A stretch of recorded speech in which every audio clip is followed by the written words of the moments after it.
What's going on, guys? So today we have an iMac that we're gonna repair. The customer stated that it was very slow. Immediately, whenever a customer says an iMac is slow, I like to think that, especially if it's an older model like this is a 2014, typically I would say it's a hard drive issue if it doesn't have an SSD in it. If it does have an SSD, it's either viruses. Macs do get viruses as well. They get malware and a few other types of viruses. So it's either that or the operating system is corrupted and it needs a fresh installation of the operating system. What we're going to do today, we're going to remove the screen because this screen has adhesive around the corners, around the edges. Have this tool. It's a really cool tool. It helps, makes the job a lot easier, a lot quicker. I'm going to be an influencer and do this so it doesn't get in my face. So what you'll do is just be careful with this area in the center where the camera is, because there are connectors there. You just go around the edges like this. And then what you can do as well, you can put one of these plungers, you just hold it like that. So once you get that kind of removed, what I like to do is kind of flip it. And then while I'm lifting it up, I'll kind of jimmy it through. Now it's hard to get into this area with this tool. Typically you want to heat it up. But I'm going to show you without heating it up what you can do. You just lift this back up, okay, and slowly but surely, just use your fingers, and then using your thumbs, you just slowly lift it up because it does have a little bit of tug on it. So there is one cable in here that you have to unplug, and I will show you that once I take it off. It's one of the cables right there. And then you got this connection right here for the camera and for the LCD. And that's it. So once you got that off, you can slowly kind of jimmy it and push it back. Be very careful, do it slowly, don't do it fast. And you can still get this tool from the inside and kind of go through it. Now you don't necessarily have to take it off all the way. If you have somebody else helping you, you can have them hold it while you're trying to get out the hard drive. And the hard drive is right here. I'll get the camera closer now and then show you guys what parts need to be taken off and put back together. You are going to have to put new adhesive on it, so I'll show you guys at the end what I use for that. There's all kinds of ways to do it. Some of these do come with adhesive, like if you want to get like an adhesive packet or set or something, you can, but you don't necessarily have to. So this is where the connection was for the ribbon cable. So with this ribbon cable, it kind of has a clip. So what you'll have to do is, let's show you right here. So this one, it has like a track basically where it clips on. So as you can see right there, all you have to do is flip this back and then pull the cable, okay? And this one just gets pulled out. That's all it is. It's not that hard. So the one connection is here, the other one is here. Now this, just looking at the board, I like to look at how dirty it is and how dusty it is. I don't know if you can see, but this one definitely has some dust in the fan right here. So what I'm going to do is I'm going to blow that out later on with air compressor. I don't use canned air because it does have like water particles. Only if it's an emergency, I'll use canned air. So we'll go ahead and get my power tools here. I'm going to unscrew it with this. So these two are the same, okay? This is a long one and this is a short one. Okay, you only got 4 screws. So we're gonna take that out, this plastic piece, and then keep this on the right side. That way you know which way it goes. So we got this here. You have a SATA connection right there. You just gotta be very careful whenever you're pulling this. You gotta hold it with your 2 fingers in here. Okay, hold it with 2 fingers and then pull this out. It's kind of like adhesive on the sides. So you take that off, take this off. Now just leave it right there. Okay. Now you know which way this is facing, right? Short part is on this side, long part's on this side. So don't flip it and do it the wrong way. Now what I'm going to use, I have a Vulcan Z. These are really good SSDs that I like to use. It's by T-Force. It's 512 gig. I'm going to open this up. It's brand new. Not sponsored. T-Force, if you want to sponsor me, go ahead. This is my first video, but this is the short connection. This is the long connection. Okay, this is the SATA. We add it in this way. We're going to slide this back in here, just like the one that came with it. We get both sides in, slide that part in, slide that part in. And you can adhesive. I mean, you don't have to do fresh adhesive. It's not going to go anywhere. It's an iMac. It stays in place. So we're going to get this back in here Make sure we plug it in. It's a very, very difficult design. One eternity later. There we go. Now that we got it in, just push it down and then put these back into place. All right, and that's it. So right now I'm gonna go blow it out, and then I'm gonna put the screen back on, but I'm not gonna put it on all the way just yet. I'm not gonna put the adhesive on. First, I'm gonna plug in the OS, do the fresh installation of the OS, and get it up and running. Okay. All right, guys. So now that we got everything cleaned up, what I like to do is, not put adhesive just yet. I like to put the screen on. And when you do put the screen on, just get it aligned in the corners. Right now, the goal is to make sure that the SSD is being shown on disk utility once we plug in our USB bootable device that we made. So I made a macOS Big Sur because this model is a 2014, it's mid 2014 model.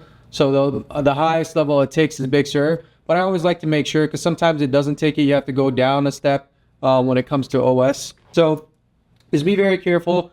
You don't want to have this too open. Just make sure that you're plugging it in safely and don't lift up the screen too much. If you lift it up too much, you could damage the connection or you could damage the cables themselves.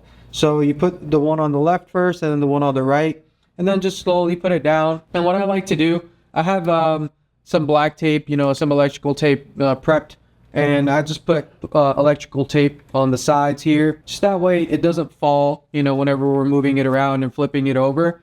So you put it on the sides and then you put it on the top as well. You're gonna lift it up a little bit, put it on this part right here and the corner, and then lift this part up, put it in this corner.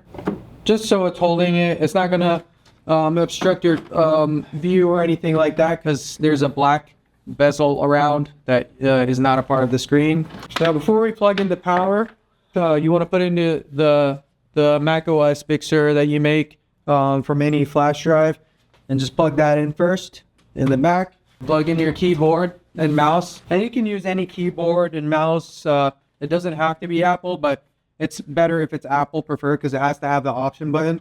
Even if it doesn't, I believe Control or Alt or the Windows key is the option button. All right, guys. So right now we have it plugged in.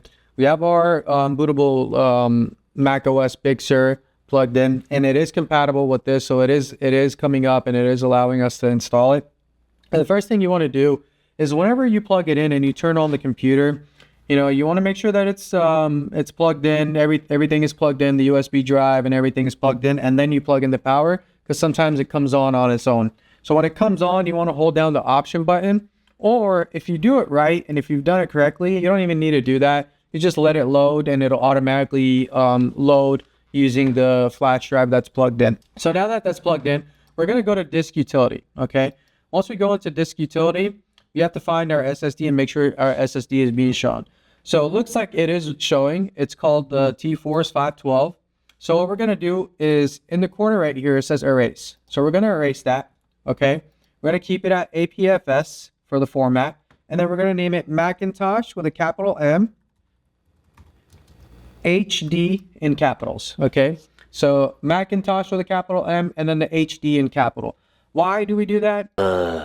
Because Apple, Apple loves Apple. That's how they do it. Apple likes to cause problems if you don't name it if you don't name the hard drive or the solid state drive the correct name. So they always like to keep it Macintosh HD. So what we're going to do is once we name it and we wipe it, everything is erased. You see it's erased. It's a new partition. It's an internal partition, and it shows your external as well. It says install macOS Big Sur. That's the flash drive. So we're going to close this out, and then we're going to click install macOS Big Sur on this screen. Hit continue, and then it says to set up the installation of macOS Big Sur, click continue. We'll click continue again. Do you agree? You're signing your life away. You agree. And then you hit agree again that you read it. And then you select the disk where you want to install the macOS. So we're going to select the Macintosh SSD that we made. So we're going to click that, click continue, and then it'll start installing it. Now this typically takes 30 minutes to an hour, sometimes 2 hours. If you don't have an SSD, it could take 2-3 hours. It takes a long time. But typically with an SSD, it should take 25 to 30 minutes. At most, maybe an hour, depending on how old the processor is and how old the computer is. All right, guys. So now that that's installing, once it's finished, I want to make sure everything is working. And once I know the computer's coming on like normal, what I'll do is I'll close the LCD and put it back on with the adhesive. And I'll show you guys how to do that in just a second. So I'm going to wait for this to finish up. And once this is done, I'll record and let you guys know how I put on the adhesive and how I like to make sure it's shut properly. All right, guys, so let's go ahead and remove this screen again. We're going to unplug everything, take this out, and then we're going to clean out the old adhesive that's stuck on here. So you just gotta, you can just lift it up. It's pretty easy to come off. So make sure we get all of it off. All right, so we got it all off from the actual back panel. Yeah, we got to take it off on the screen. I'm just gonna do that off screen and then get it done. And once I remove it all, I will show you how I put mine together. So what I like to do is I have these adhesives, double-sided adhesive. So what I'll do, I'll take this and align it across the edge all the way through, and then I'll do it this way, and then I'll do it this way. Now that I got the adhesive on, I got to take off the little plastic film that's on it. And once I take off all of this plastic film from each adhesive strip that I put on, I'm going to put a little bit of T7000 maybe around the corners and around the edges of the frame, just so it can, you know, hold it tight a lot better. Now this is really good stuff. I mean, this makes it a little bit of waterproof as well. It's flexible and it adheres really well. So I'm gonna put some around the edges, the areas that the adhesive doesn't touch. So we're just gonna go ahead and put it all the way around here. Get a nice even line going through. All right, and then I'm gonna do the edge right here. There's nothing wrong with having a little bit of a stronger adhesive. Okay, you might think it's a little bit of overkill, but it doesn't hurt, you know? This stuff does smell good too.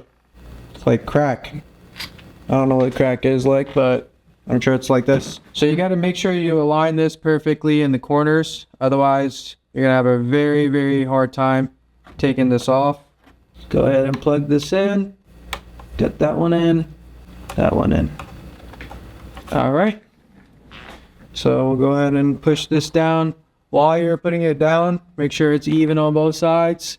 With your finger, your thumb, you just push really hard, and then it should lock into place.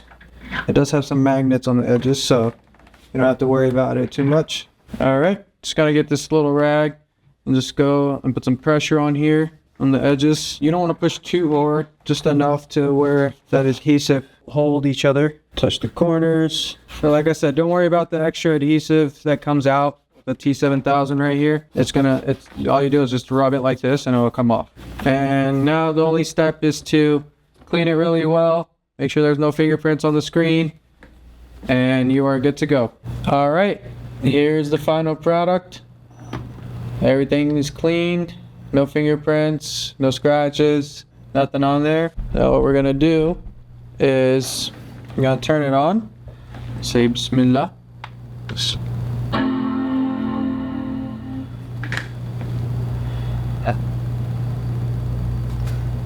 And there you have it. All right, so we got this done. This was a successful fix. Thank you so much for watching. Please subscribe and give this a thumbs up and comment down below. I mean, if you have any other suggestions, or if you think, you know, you do something a better way, just let me know. I'd love to take your advice and your expertise. I'm not one that frowns upon advice. Came up a lot quicker. It's about 8 to 10 times faster than this junk. You know, one of my favorite things to do is to install SSDs on Macs, because you see a huge difference when it comes to performance and how quick everything pops up. Tune in for our next videos. And we are located in Charlotte, North Carolina. I am branching out, and I have branched out to the entire country. So feel free to ship your devices to us. Just go to our website, kortechservice.com. Link will be below. Thank you so much for watching, and you guys have a great day, and I appreciate you.